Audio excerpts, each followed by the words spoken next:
আসসালামু আলাইকুম এভরিওয়ান। আজকে আপনাদের সাথে খুব সহজ এবং মজাদার আমসত্ত্ব তৈরির একটি রেসিপি শেয়ার করব। যেহেতু এখন আমের মৌসুম, তো আপনারা সবাই কম বেশি আমের আচার তৈরিতে ব্যস্ত। এখন সবাই আম দিয়ে বিভিন্ন ধরনের আচার তৈরি করে থাকেন। তো আমি আপনাদের সাথে শেয়ার করব আমসত্ত্ব তৈরির একটি রেসিপি।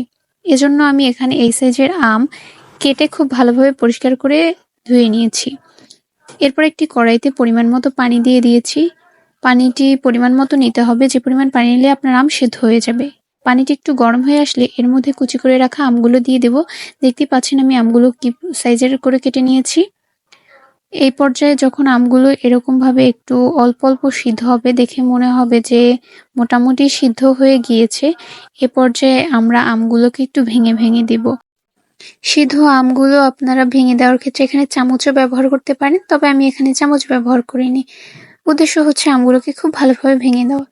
যখন দেখবেন যে আমার গ্রেভিটা ভেঙে এরকম হয়ে গিয়েছে এবং প্রায় ঘন হয়ে গিয়েছে, তখন বুঝতে পারবেন যে এটি আমসত্ত্ব তৈরির জন্য পারফেক্ট। এই পর্যায়ে এর মধ্যে আমরা দিয়ে দেব প্রয়োজন মতো উপকরণ, যা যা আমসত্ত্ব তৈরির জন্য ব্যবহার করা হয়েছে। এখানে আমি প্রথমে অ্যাড করে নিচ্ছি চিলি ফ্লেক্স। মরিচটা খুব ভালোভাবে তেলে তারপরে গুঁড়ো করে এর মধ্যে দিয়ে দিতে হবে এবং অনবরত নাড়াচাড়া করতে হবে যেন সমস্ত উপকরণগুলো খুব ভালোভাবে মিশে যায়।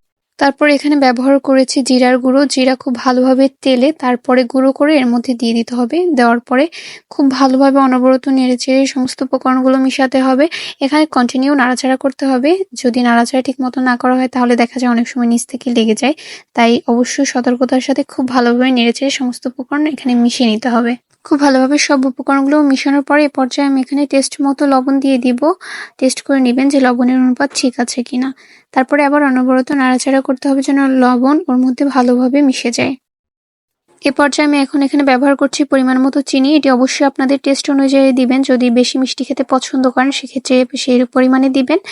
আমি একটা মিনিমাম পরিমাণ মতো দিয়েছি, যেহেতু আমি এখানে ঝাল একটু বেশি দিয়েছিলাম।